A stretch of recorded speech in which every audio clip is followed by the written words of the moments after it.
नमस्कार साथियों। मनीष सिसोदिया की जमानत याचिका एक बार फिर खारिज हो गई है। जमानत याचिका सिर्फ खारिज ही नहीं हुई, बल्कि हाई कोर्ट ने जो टिप्पणियां की हैं, वह टिप्पणियां अपने आप में फैसले जैसी हैं। हाई कोर्ट ने कहा है कि मनीष सिसोदिया ने आबकारी मंत्री रहते हुए जनहित के साथ विश्वासघात किया। फीडबैक जो जनता से लेना था, उसमें धोखाधड़ी की।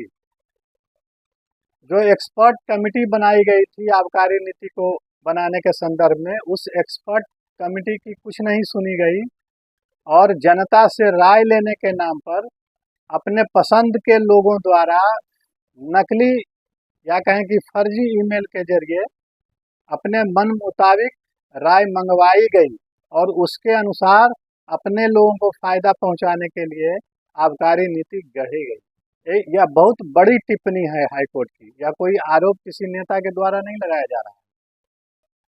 ये टिप्पणियां अपने आप में फैसले का महत्व रखती हैं कि अगर जमानत खारिज करते हुए कोर्ट ऐसी टिप्पणी कर रहा है तो इस केस का फैसला किस दिशा में जा रहा है। दरअसल मनीष सिसोदिया को ये लग रहा था कि जिस तरह से अरविंद केजरीवाल को छूट मिल गई सुप्रीम कोर्ट की तरफ से, उसी तरह उन्हें भी कुछ दिनों के लिए राहत मिल जाएगी चुनाव के नाम पर, या जिस आधार पर उन्होंने जमानत याचिका दायर की थी कि कोर्ट में बहुत देरी हो रही है सुनवाई को लेकर के इस मामले में, तो इस आधार पर उन्हें जमानत मिल जाएगी। लेकिन कोर्ट ने दूसरी टिप्पणी भी की कि यह जो देरी हो रही है, यह अभियोजन पक्ष की तरफ से नहीं हो रही, यह आरोपियों की वजह से हो रही है। और ऐसा लग रहा है कि सारे आरोपी मिल करके जानबूझ करके देरी कर रहे हैं इस मामले में। उनकी यह योजना है कि देरी हो जिससे लगे कि जो जांच एजेंसियां हैं वे ठीक से जांच नहीं कर पा रही हैं या उनको जांच में कोई तथ्य नहीं मिल रहा, और इस आधार पर उनको जमानत मिल जाए। क्योंकि पिछले साल अक्टूबर में जब सुप्रीम कोर्ट ने जमानत याचिका खारिज की थी मनीष सिसोदिया की, तो उस समय कोर्ट ने जमानत तो नहीं दी थी, लेकिन यह कहा था कि अगर सुनवाई में देरी होती है तो जमानत पर फिर से विचार किया जा सकता है। तो उसी को आधार बना करके पहले ट्रायल कोर्ट में सिसोदिया गए थे, जहां से उनकी याचिका खारिज हुई थी। उसके बाद हाई कोर्ट गए थे। हाई कोर्ट ने पूरी सुनवाई करने के बाद 14 मई को अपना फैसला सुरक्षित रख लिया था और मंगलवार को कोर्ट ने अपना फैसला दिया, जमानत याचिका खारिज की और बहुत ही सख्त टिप्पणी की है।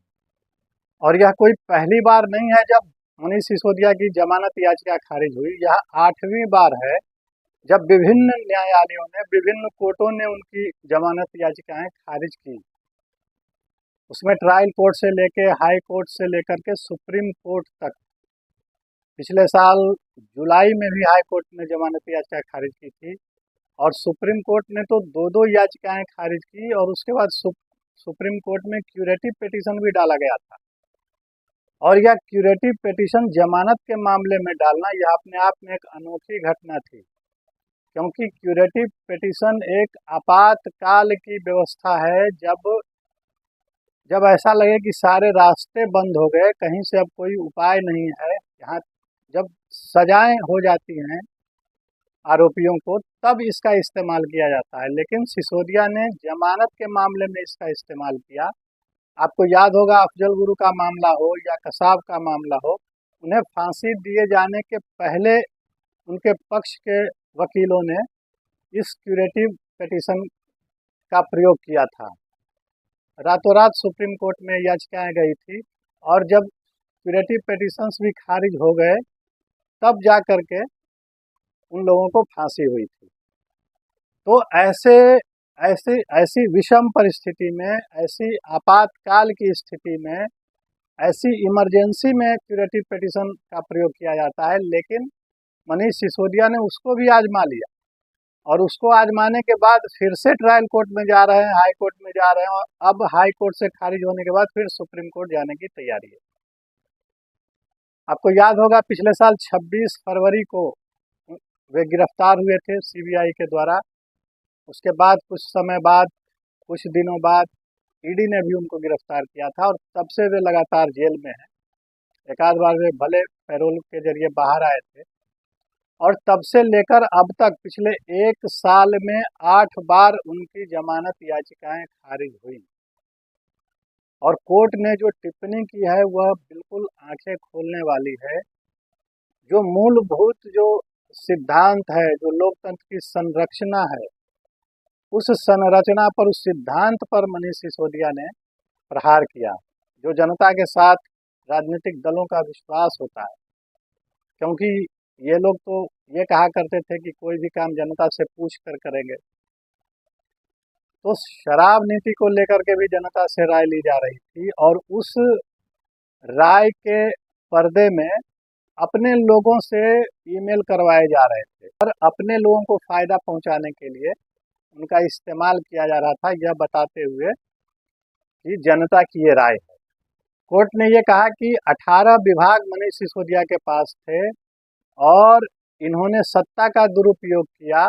पद पर रहते हुए इन्होंने जैसे चाहा उस तरह से चीज़ों को मैनिपुलेट किया और अगर इनको छोड़ा जाता है तो अभी भी सबूतों से छेड़छाड़ कर सकते हैं, ऐसी आशंका है। और इतना ही नहीं, उन्होंने सबूतों से छेड़छाड़ किए हैं, ऐसा लग रहा है।